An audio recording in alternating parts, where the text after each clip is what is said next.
morning. Good morning. Second day, not much to report in terms of activity other than we are continuing to monitor everything and to look at stuff out of the Emergency Operations Center as people begin to do things that are scheduled, and then there are those who are doing things that are not scheduled. And so we stay on top of it constantly. But there's nothing new right now for me to report. But the chief does have some things that happened overnight or early this morning he'd like to talk to you about. Thanks, Mayor. Good morning. Not a whole lot from yesterday. All in all, not a bad day. A lot of things going on, a lot of different moving parts. We had 2 arrests yesterday. We talked about those, I think, earlier on in the day. The gas mask incident and then the arrest on the square for the warrant. We actually had 3 arrests this morning for individuals that were trying to hang a banner at the Rock and Roll Hall of Fame Museum on a flagpole or something. So they were arrested for criminal mischief. Other than that, no other arrests to report. Yesterday went not too bad. Although we're still in a cautious posture, we're still making sure that we don't let our guard down. I think our outside agencies that are out there that you see walking on the square and around downtown and uptown, I think they're kind of getting their sea legs, and they kind of see the way we do things, and they're more engaging to people, and they respond a lot quicker. They know what to do exactly when they get there, even if our guys aren't there with them right at that moment. So I think things are coming together. This day 2, we'll see how things go. But we want to make sure that people understand, peaceful, nonviolent, which is what we've had so far, and we want to keep it that way. So with that said, I'll open it up to questions. Yes? Just going back to the presentation of gas masks, obviously the letter from the press club has reported about reporters using gas masks, and just wanted to be clear about this. Should tear gas be deployed and photographers, reporters, and whatnot put the gas masks on, will there be mass arrest of reporters by law enforcement? No, there will not be mass arrest by reporters, but gas masks are a prohibited item in the event zone. So we encourage reporters not to have a gas mask in the event zone. Chief, we saw yesterday during the one march, police bicyclists from a number of departments, Fort Worth and some other places, Texas, or in total, how many police bicyclists are assigned to the convention security? We have a little shy of 300 total that are assigned on 2 shifts. So you'll see about 150 per operational period. And they're using the ones that you bought through the security grant? That's correct. Could you just talk a little bit about the advantages, the importance of the bicyclists to what you're trying to do? Well, I think those of you that have been here for the last few days have seen excuse me, the advantages of having those bicycle officers. I mean, they can get around town a lot easier, a lot faster, and the tactics and techniques that they use for crowd management and to monitor and assist in protests, I mean, you can't do that on foot, you can't do it with a vehicle. We don't bring horses in unless, you know, things start to get out of hand or unless the crowd is just too thick and we need to kind of spread things out. But our bicycle officers are able to do that a lot faster, a lot more efficient, just with 20 or 30 bicycle officers. Yes, sir. Regarding the protests, outcomes of confusion and that lawlessness in the city of Cleveland and the surrounding area would probably help the campaign. What's your assessment of that? Does it benefit anything? I haven't heard that comment, and I really can't comment on that comment. So. Yes. I heard something about shots fired reported by the Coast Guard. Can you address that last night? I don't know if it was by the Coast Guard, but we did get a report somewhere in the Flats area about shots fired. We checked it out, didn't find anything. But as you know, in urban areas, you get those kind of things, you know, not all the time, but you do get shots fired calls a lot. Yes, sir. Chief, back to the bike units, how many agencies are part of these? Oh, I couldn't give you an exact number, but probably, I don't know, about a dozen or more. And where did they get their training? Where did Cleveland get its training? We got our training. There's a police established bicycle training program that's nationwide. Don't quote me on the letter, and I actually went through the training, and now I can't remember the organization itself. The IBAC, I'll get you the exact organization that does it. They do it nationwide. They're accredited. They're recognized. And we also received some training from some of the supervisory staff of the Seattle Police Department. They're on the cutting edge of using bikes during demonstrations and events. So they do a pretty good job of managing those events. So we brought some of those guys here from Seattle about a month and a half ago, and they also trained our officers. Yes, sir. Chief, we're hearing some reports of shots being fired in the Case Western Reserve area where some officers are staying. We did get that report also somewhere in that area. We checked it out. So far, not too much going on up there. Again, in a dense urban area, you get those types of things that happen. So we're taking a look at the case thing, and if I get something further, I'll let you guys know. Were there any damage as a result of that? I'll let you know. I haven't seen any reports or anything right now. How did you become aware of the shots being fired? I got a call from our operations center. So as soon as they get any reports or really any real updates, anything on paper, we'll push that out to you guys. Chief, obviously you've got this huge event downtown that the folks are focused on. How is the rest of the city then from the standpoint of crime? I know you still have that to obviously be concerned about. Oh, yeah, always concerned about the rest of the city. But right now, not too bad. Not a whole lot going on in the city. I think we had a stabbing yesterday, and that was about it as far as the items. A few missing persons, which we get on a daily basis. And yes, we did have one heroin fatal overdose. As you know, it's kind of an epidemic around the country. Cleveland's not immune to that, so we did unfortunately have that happen yesterday. But other than that, pretty quiet. Yes, sir. How many officers total do you have patrolling the city this week? When you add up all the outside agencies as well? I really can't give you that number because I don't have it in my head, but I can't give you that number otherwise either. We don't give that number out. Do you feel like you have the people you need to do what you need to do? Of course, yeah. I mean, you guys have been downtown, and hopefully you've been out to some of our great neighborhoods in this city, and you see police officers everywhere. Yes. Two questions. One, we're hearing reports of someone vandalizing the police area with chalk. Did that happen, or?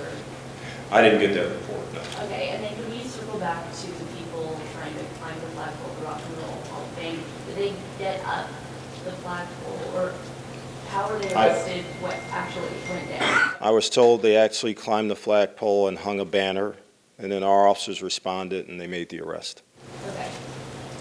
And there were 3 arrests, not 4 as previously reported, it's 3.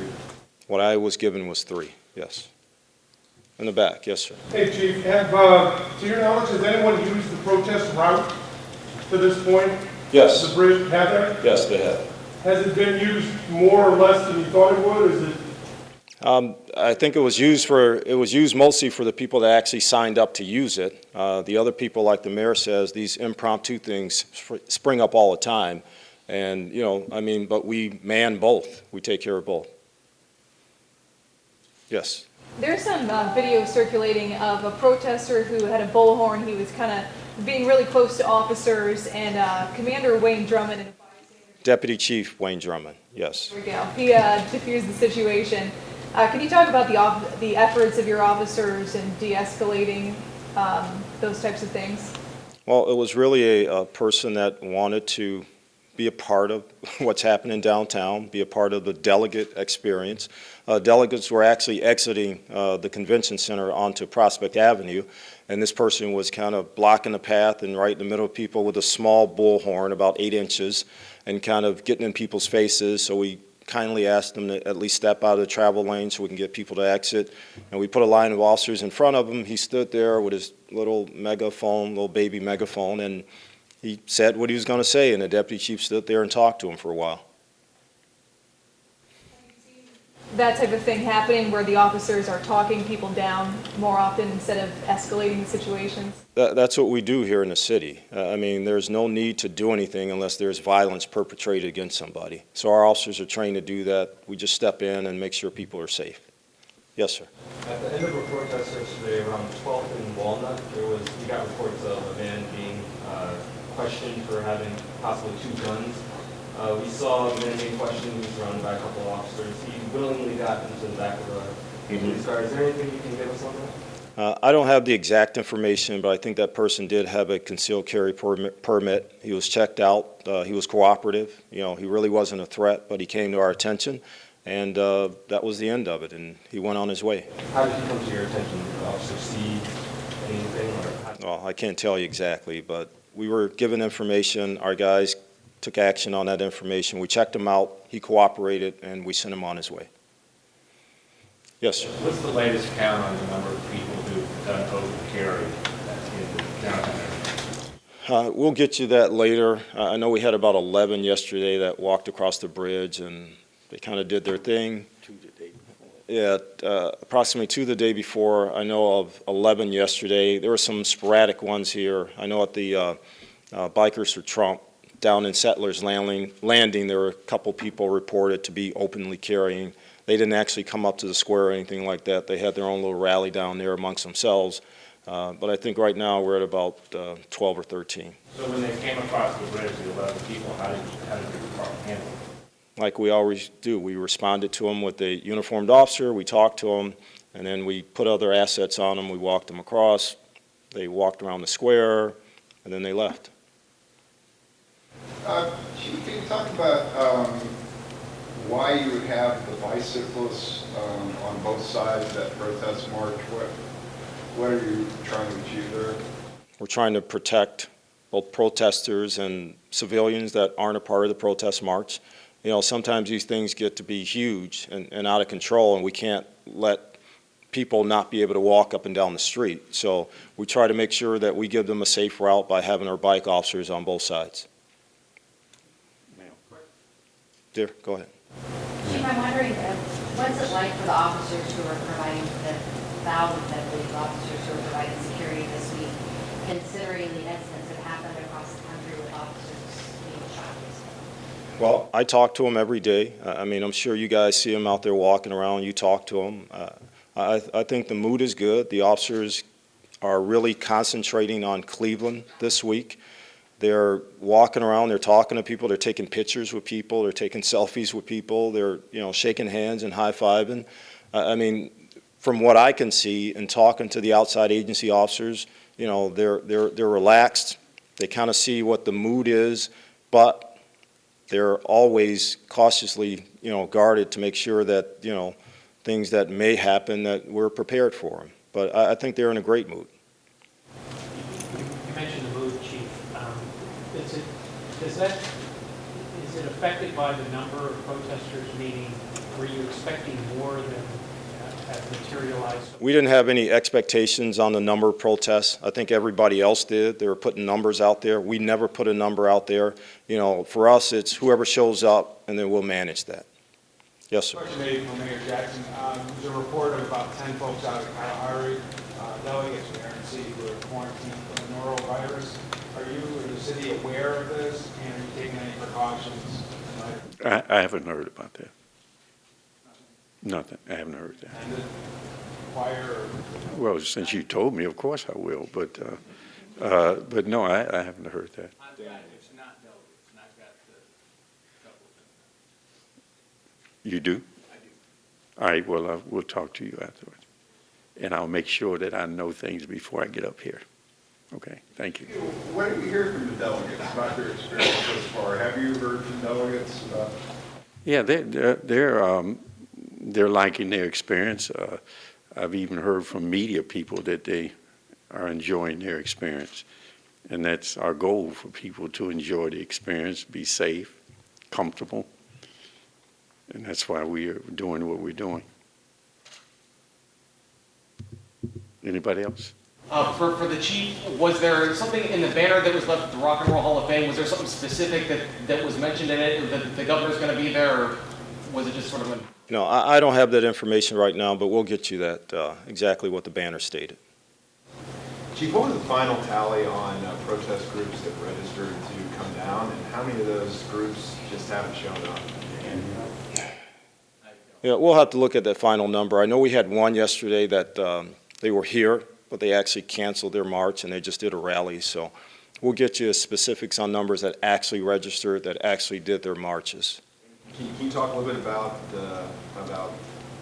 folks who just haven't shown up or haven't carried through with planned marches? We'll get you all that. I mean, we have a running tally of people that actually signed up for the speakers platform, that signed up for the official parade route, and that people that said they were going to be in town in March from a different location. We have all that information, but we'll have to go back and see who actually showed up and didn't. And the sort of failure to show up or just decide not to show up, can you talk about the things that go into that? Is that just normal sort of percentages if folks don't show up? Again, we plan for people to be here, any number, and whatever shows up, that's what we handle. Anything else? Before we break, I do have one thing. I want you guys to get this out. We had a lot of small little, not so much incidents, but reports, and our officers responded into the evening last night of groups like Black Bloc and Anonymous and these other groups in all black, and they put the scarves on and the mask and things like that, and they run around and do whatever they try to do. We spent a lot of time yesterday evening responding to, and we got a lot of calls from the people out there in the public. You know, there's a group here, they're putting on masks, they're putting on this, we think they're about to do something. Our officers are right there on it all night long. They did a great job. You know, nothing happened. But I talked to a couple of these individuals, tried to talk to them. They were sitting on the bench in Public Square, and I walked up, hey, how you guys doing? You're all right? You're enjoying the experience? And they kind of looked at me, yeah, and then they kind of walked away. If you are a member of a group and you have to hide your face, if you have a cause that you have to cover your identity, then you probably need a different cause. I mean, my cause is for peace in this city and for everybody to be safe. And I wear this white shirt and that white hat, and you can find me anywhere. I'm not hiding. I'm not trying to be secret about it. So if you have something that you have to hide from, maybe you need to find something else. And I encourage those young folks, if you want to talk to me every day, you see me out there walking around, come up and talk to me. You know, the black guy in the white hat and the white shirt, the dark-skinned black guy in the white hat and the white shirt, because D.C. Drummond, people confuse us. But come up and talk to us. You know, we want to keep the city safe. We want to make sure people do what they have to do safely, as it pertains to First Amendment or Second Amendment, and we want to make sure people do that and get out of here and get safely home to their families. But if you have a different agenda, then we got an issue. We got a problem. And we're going to do everything we can to disrupt that agenda if it's pertaining to violence and property destruction in this city. So if those folks want to have their own little march, we'll help you do that. If you want to cover your faces during that march, fine. As long as there's no violence, no property destruction, we're all good. But if you're in that mode, then maybe you need to find something else to do. Yes, sir. Chief, how many calls were you getting from that? Probably maybe a dozen between maybe 8 o'clock last night, and I think I got out of here about 11, 12 o'clock last night. But, just little, mischievous stuff. We stopped a group that were masking up. We got a call about it. Our guys responded. There they are, kind of in a little doorway, putting in their masks with their backpacks, prohibited. We checked their backpacks, gas masks, and slingshots. What are you going to do with a slingshot in downtown Cleveland? in any urban area. So I just want to tell them, you know, that's your cause, fine, that's your choice. But, you know, if you want to do something positive, if you want to get your message out, let us know. We'll help you do that in a nonviolent way. Yes. I'm sorry? Yes, yes. Prohibited items were confiscated. This vote was referenced in the press release last night. I'm not sure about what the guy sent out, but probably, yes. All right, thank you. All right, thank you.